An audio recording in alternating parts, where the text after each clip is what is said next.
Hello and welcome to Dad and Swebb Talk Sports. I'm Swebb. And I'm Dad. And we are the dad and daughter duo talking about all of our favorite sports moments from the week. Dad, how's it going? It's going pretty good, Sweb. Yeah? It took me about 12 hours to warm up after being in New York. But I'm hot now. Okay, well, no one told you once you moved away from New York that you had to come back once a month. That was a choice that you made. I got business to attend to, Sweb. And it's now 64 degrees here on a Monday night, Oh, Monday finally. Yeah. early evening. When I was there, it was in the 30s and the 40s. And raining. So do us all a favor that are based here in New York. Stay in South Carolina so that we can have the temperatures continue to go up instead of you bringing in this cold energy. So it was my fault. Why? I've never been accused of bringing in cold energy, Sweb. So tell us about your weekend. What did you do? You talked about you were going to a high school baseball game, I think. Tell us about your I weekend. went to two high school baseball games. The first one was on Thursday afternoon. Connecticut High, man, they have really doctored up these fields on these high school fields. Everything is artificial turf on the baseball fields. And my man Griff got two base hits on Thursday. They lost a tight one though to Connecticut. And then on Friday it's pouring rain, and they still played the game in the pouring rain and about 40 degrees. Do you know what that feels like, Sweb? 40 degrees and raining. Not 75 and raining, 40 and raining. Unbelievable. I can tell you that I stayed in my apartment on Friday because it was raining so much. So I do not know what 40 degrees and raining feels like because I was inside. Unbelievable.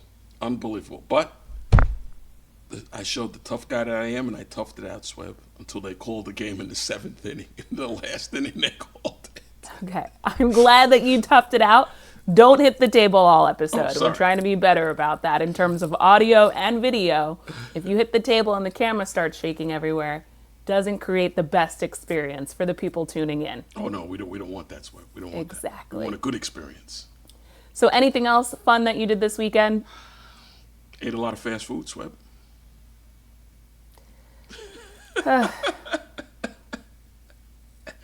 Ate a lot of fast food. Do you know We'll talk about that off camera.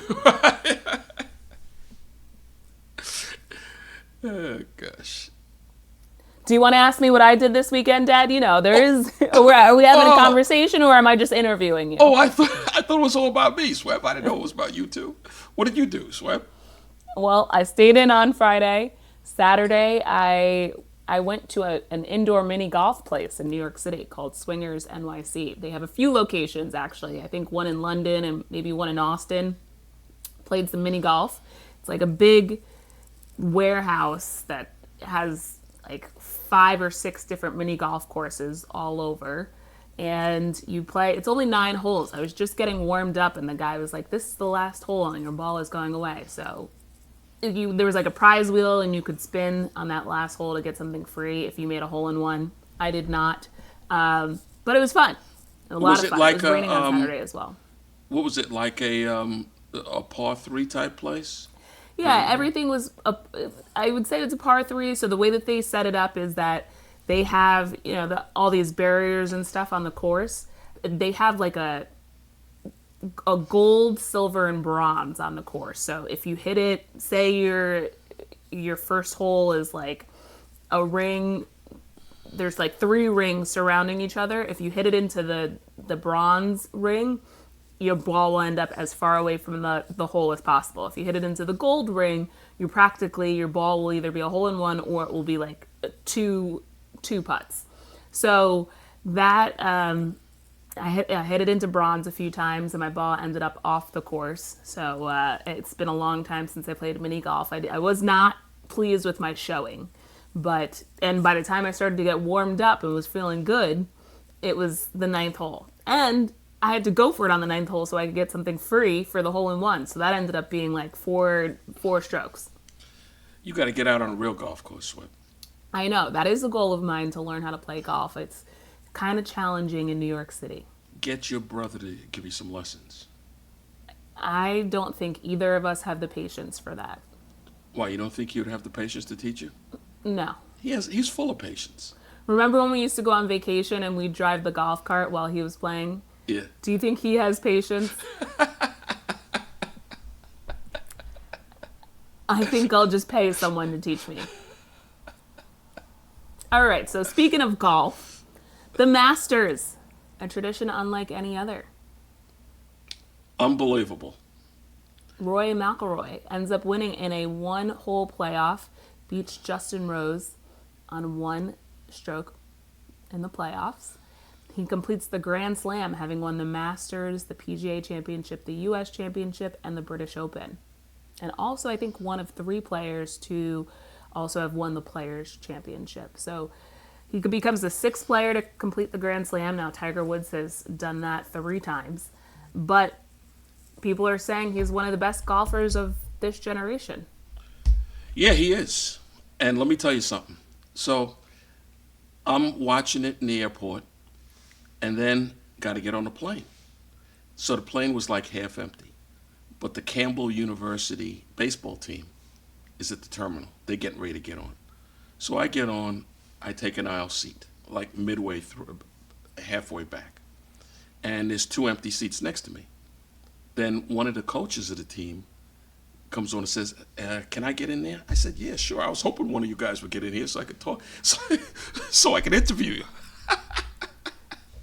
You're like my worst nightmare on a flight. So one of the pitching coaches gets on. And then right after that, one of the pitchers gets on and sits down next to me. And I said, oh, what position do you play? Oh, I'm a left-handed pitcher. Oh, okay. And they pull out their cell phone, and they have the Masters on there. So I was watching like the last 3 rounds, the last 3 holes on their thing. And let me tell you something. That was the epitome of why people love sports. It was phenomenal. And when you take a guy like Rory McIlroy, who was trying to win the Masters for 11 years, and year after year he stumbles. Last year he was leading, and he just kind of blew it. And he was so upset and distraught, he didn't even change. He just got in his car with his clothes still on, his golf shoes still on, and drove away. But he just kept trying and trying and trying. And I guarantee you 95% of the people that were there were rooting for him yesterday. Well, it certainly sounded like it while watching. I would say I agree with you. It was incredible. Sunday afternoon is usually my nap time, and Jim Nantz has this very soothing voice that just, it sounds almost like you might as well be at a spa while you have it on. So I took a quick little nap, and I woke up to the last, I would say, 9 holes. Maybe I might have woken up when Rory and Bryson DeChambeau were on like the 8th hole. And so Rory comes in with a 5-stroke lead. He almost bottled the whole thing. And it was just, so people were thinking that this was a foregone conclusion. That's one of the great things about golf. I don't always watch it. I wouldn't say I'm a diehard golf fan the way my brother is or the way that a lot of people are. But to just watch the psychological every hole with many of the golfers, as you're watching the coverage, they're going back and forth between golfers, and you know, Rory comes back to the pack, and then Justin Rose starts hitting every shot, and Bryson DeChambeau is kind of not in it, but then everyone starts to get a little tense towards the end, and then there's a few guys that were in it towards the end, and then there's the 25-year-old, the Swedish guy, Ludvig, who was in it, and then he like triple bogeyed on the 18th hole. So there were just all of these different dynamics, and you're starting to get nervous watching them. And then Rory would go from terrible hole, hitting it the first shot off the green, or maybe even hitting the ball into the bunker. Then it makes it much more difficult to birdie, let alone to stay on par. And then he comes back the next hole and has like the shot of his life off the tee box. And then he can practically birdie from where after that first shot lands at a hole. So there were a few holes like that where he'd have like a very subpar hole, and then he'd come back and just like turn it back around. And I love golf because of, you can actually see the psychology a lot with these individual sports in particular. And we saw it with tennis a few weeks ago in Charleston, and certainly we've been to the US Open and would follow tennis for years. But the fact that you have to turn the page. He bogeys in that last hole, the final hole. He could have, if he would have stayed on par, he would have won the championship outright. Bogeys, you could just see like he wanted to cry right then and there, and cry, curse, scream, whatever. Meanwhile, Justin Rose is out there just taking practice shots. And at a certain point, I think on like 16 or 17, you're thinking, you probably don't need to take these shots anymore because it looks like he's going to close this thing out. Then Rory comes back, ends up bogeying that 18th hole, goes into the clubhouse, signs the scorecard, then they have to go back out to the 18th hole and replay that hole that he just bogeyed. I mean, the whole entire thing was just pure cinema. And then you have Jim Nantz, just the way, like, there were a few things that he said. He was doing the kind of explaining the Rory and McIlroy tossing his club and falling to the sacred sod. I was just like, that was good, Jim. I'm not surprised by your grandeur, but that was good. Like, the whole thing was just spectacular. That's why Jim Nantz is one of the best. He is one of the best ever. But let me tell you, when you're in these individual sports, tennis, golf, and it's you, and it's so much, that's why you have to be so mentally strong, because you can lose it and just, but you can't afford to do that. You can't afford to do that. And you got the whole world you got millions of people around the world looking at you. And those last few holes, they're like 30 or 40 people deep surrounding you. You got all these eyes on you. It's unbelievable. I was watching, of course, after watching the Masters and the ceremonies and all this stuff, I wanted a little bit more golf. So I turned on Full Swing, which is this documentary that follows a lot of the PGA Tour players and live golf players throughout their season. I think this one, I was in season 1, so I think it was filmed in 2022. And there was the episode that I had finished on, I hadn't watched in a few weeks, but the episode that I picked back up on was following these 2 rookies that had just made it to the PGA Tour and got their tour cards. And this one Chilean rookie, I can't remember his name, I think his last name is Pereira. The episode follows him as he is playing in a major. I think it was the PGA Championship, playing in a major, leading through the first 3 rounds of the major, feeling great. Last round, he's up by 2 strokes, I think, on the 17th hole. Bogeys the 17th hole, then bogeys or double bogeys the 18th hole, ends up finishing in like 3rd.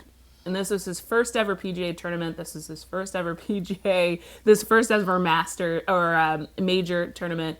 And to see, like, and it's also following his wife watching, because it's following the players, the people that are in their lives as well. And to see the breakdown, like, it just was like earth-shattering. So, I mean, these athletes are incredible, but you have to be next level psychologically if you're playing an individual sport, because anything can happen in a 3-hour round of golf, 2.5, 3-hour round of golf. Anything can happen in a 3 or 5 set match in tennis. And not just that, basketball, baseball, you have to be so mental, because baseball is built on failure. You get up 10 times, you get 3 hits, you're a superstar. You get 2 hits out of 10, you're not that good. And it's built on failure. And you got to be willing to fail and fight through that and continue. It just builds so much character and so much resilience. Gymnastics on that balance beam. I mean, there are just so many different examples. Every sport, you have to be mentally tough. And guess what? The game of life, you have to be mentally tough. That's true.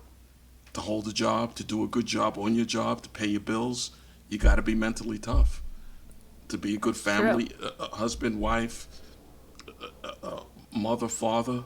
You got to be mentally tough. So many things come up. Sometimes, and a lot of them come up unexpectedly. That's life. So let's talk about some sporting events because watching the Masters, I mean, I just love how they have stuck to the tradition. No cell phones. None of the spectators could have cell phones on the course. You're not allowed to run from hole to hole. There's just a level of tradition in the Masters that makes it like the best of all the majors. I know tons of people. My own company was out there hosting clients. I know tons of people who went because it's become a cultural event. It's become like golf Super Bowl. So I just couldn't help but think it would be awesome to go one of these days. But I started to think of different sporting events that I would want to go to that I haven't necessarily been to yet. So, Dad, if there were like 1 to 3 sporting events that you could go to that you haven't been to yet that would be like the top of the list, what would they be? I would love to go to a Masters. It's only a 4-hour drive from me. But the brothers, I think he was there last year. He's been there like twice. He said it's very hilly. Yeah. Golf courses, there's a lot of walking on golf And there's courses. a lot of walking. Try going to Shinnecock. There are a lot of hills, Do they have a lots of shuttle? walking. Do they have a shuttle bus that'll take you from hole There are to no hole? golf carts taking anyone around except for on the 18th hole of a playoff. But that, yeah, you would struggle there. You'd have to get in shape. You probably have to stop eating fast food. But you know what? One of the best traditions they have there. Did you see the list of all the prices at the concession stand? Yeah. They go back to like 1950 prices. The prices are great, but I've heard that because the merchandise in the shops there, you cannot buy that anywhere else. So people come and they drop thousands and thousands of dollars just for merchandise because you might only be there one time and that's the one time you can go to that store. So what they make up for, what they lose in food and beverage sales, I think a bottle of water is $2. I haven't seen that since I was probably in high school. They make up for and triple in food in merchandise sales. Well, your brother bought me back a shirt the first time he went there. It just doesn't fit me anymore. Well, you can do something about that. So, any other sporting events that you would go to? Maybe a Super Bowl. I was trying to think myself. The Olympics was on my list. Obviously, last summer I got to go to that. We've done tons of U.S. Opens in the past. I've been to a few golf tournaments that were great. I've been to the Super Bowl. I got to see Kansas City versus the San Francisco 49ers in Miami in 2020. What else? I've been to a bunch of playoff games, obviously. I went to the Stanley Cup Finals in 2014. The Rangers played in LA. They ended up losing that. So I did see the cup get hoisted, but it wasn't my team. So I'm trying to think, like, I've been to a lot of things. Wimbledon is on the list for sure. Wimbledon would be amazing. I think Wimbledon is held in the same esteem as the majors in the tennis world. I would think probably like an NCAA final if my team is in it. College football playoff final if my team is in it. There haven't been a lot of these things that I've gone to. The Super Bowl, the Jets weren't anywhere close to that. Oh, I'd like to go to a Rose Bowl. Okay. All right. Let's start putting things on the list. Mom and I are talking about going to Milan in 2026 for the Winter Olympics. I'd love to see some speed skating, some figure skating, maybe a little hockey, although I do see hockey in New York, so it's not curling. Could be fun. Oh, yeah. I don't think I would just see the ski races just because outdoor races is like you don't really see anything but the finish. But some short Well, you're going to have track the Summer speed Olympics skating. in Los Angeles in a few years. But I've already been to the summer games, and I don't think that LA is the city to go see the summer games. Personally, and you can do whatever you want, but to get around LA is already a challenge. To get around LA during the summer games when there's millions and millions of people, and it's a city that has no public transportation, it's going to be very difficult. I'd be surprised if they're able to get their act together, given the fact that they couldn't even get water and fire hydrants when the whole city was burning down. Well, they're going to I'm have to do hopeful, something. though. I'm sure they're going to set something up properly. They have to. It would be cool to go to the summer games and maybe see like some track and field events because I didn't get to see that, and also see like a final. Like mom and I went to the qualification for women's gymnastics, but it was Brazil and a few other teams. It wasn't the U.S. So maybe seeing some finals where my team or my country are in it. Those would be fun. They're going to have the swimming in the football stadium. So that's Oh, going to be 80,000 people can watch swimming. there's no doubt about it that the venues are going to be amazing, and that part's going to be great. The getting around the city to potentially see more than one event in a day, or to even get to your own ticketed event on time, that's going to be the challenge. So, but you could probably make some good money if you own a house out there and want to put it up on Airbnb for a month. Yeah. Yeah. Real good money. All right, so let's talk, speaking of other amazing sporting events, the NBA playoffs. I would love to go to a clinching NBA finals game if the Knicks are in it. And they've got some work to do. The NBA regular season is done now. The playoffs start technically on Tuesday. The play-in games will start. But the Knicks will face the Detroit Pistons. They finish as the 3 seed in the East, the 5th best record overall in the NBA. They'll face the Detroit Pistons in a best-of-7 series starting on Saturday. Yeah. And it's going to be tough. And I hope they're ready to fight because it is going to be tough. Detroit, they've played Detroit 4 times this year and have lost 3 of those games. Now, Including last week. right. Now, in 2 of those games, they did not have, they were, a bunch of their better players sat out. Okay? But they do not really match up well with Detroit. Cade Cunningham, Detroit's point guard, is like 6'7" or 6'8". He's 6'6", but he's tall for a point guard. I would say, actually, when I was looking at the stats earlier today, and the Knicks and the Pistons are statistically, or although the Knicks are the 3 seed and the Pistons are the 6 seed, statistically they're on par with each other. So just a few things here. The Knicks average 115.8 points per game, which was not number 9 in the league. The Pistons were at 115.5, which is number 12. So they're practically averaging the same amount of points per game. Rebounds, the Knicks are at 42.6. The Pistons are at 44.8. Pistons are 13 in the league. The Knicks are number 24. Assists, the Knicks are at 27.5, which is good for number 11 in the league. The Pistons are at 26.4, which is number 15. Defensive rating, the Knicks are number 13 in the league. The Pistons were number 10. So there are some things here now.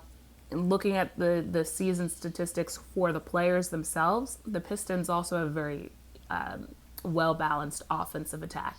Cade Cunningham, you mentioned, averaged 26 points per game, 9 rebounds per game, 6 assists. Jalen Brunson averages 26 points per game and 7.3 assists. Karl Anthony Towns, 24.4 points per game, 12.8 rebounds. So it's going to be difficult because, as you mentioned, the Knicks went 1-3 against the Pistons. I was hoping last week we had talked about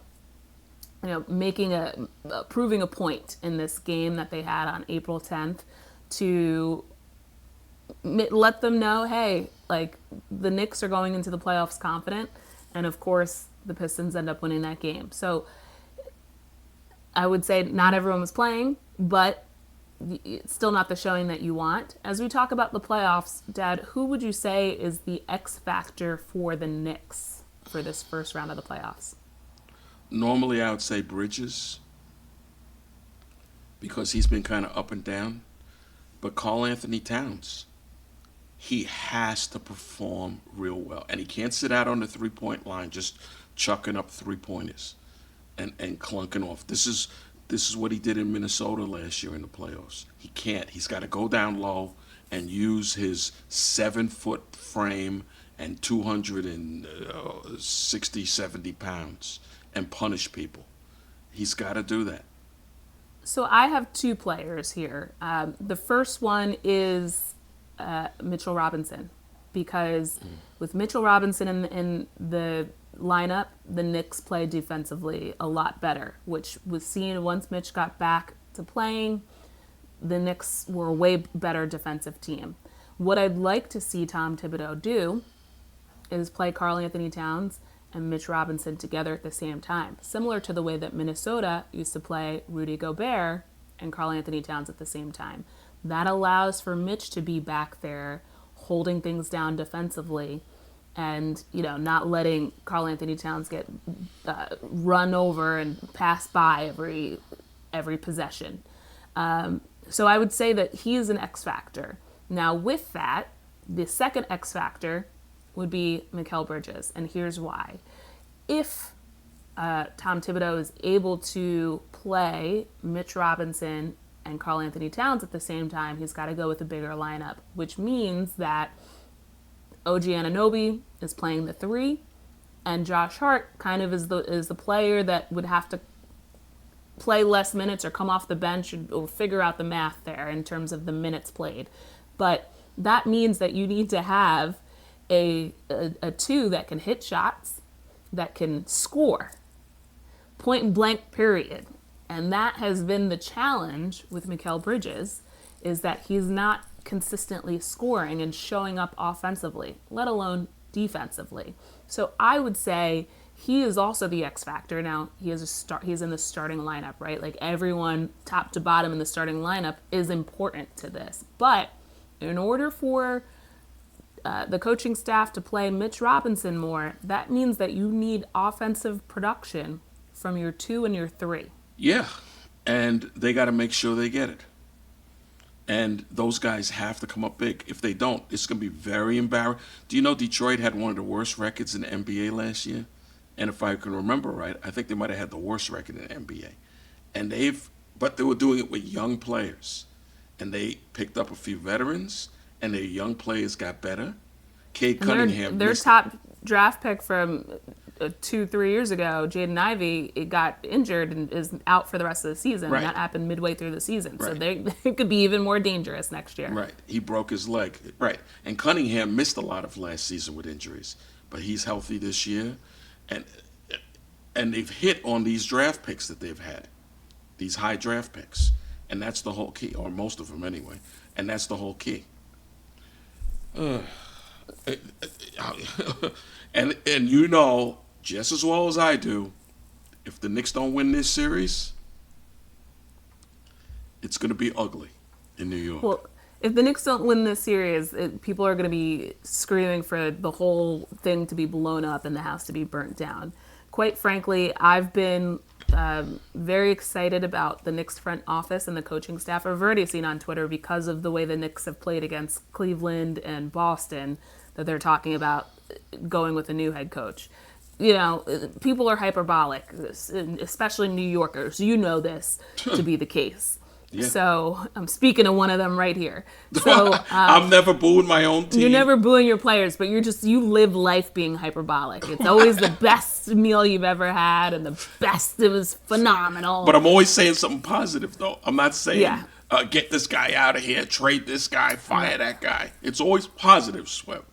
So sometimes I'd like to be pleasantly surprised rather than thinking that it's going to be the best meal I've ever had and being disappointed. But anyways.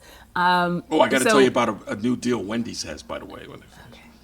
Okay. So I'm concerned for the Knicks. And I think, they certainly don't feel like there's as much excitement going into this postseason as there was last year. I think this year is like, although they finished in second in the East last year, there's something about knowing that we haven't won against Boston or Cleveland and seeing the way that we've played against Detroit, that this is or Oklahoma City, or the Lakers, or Detroit.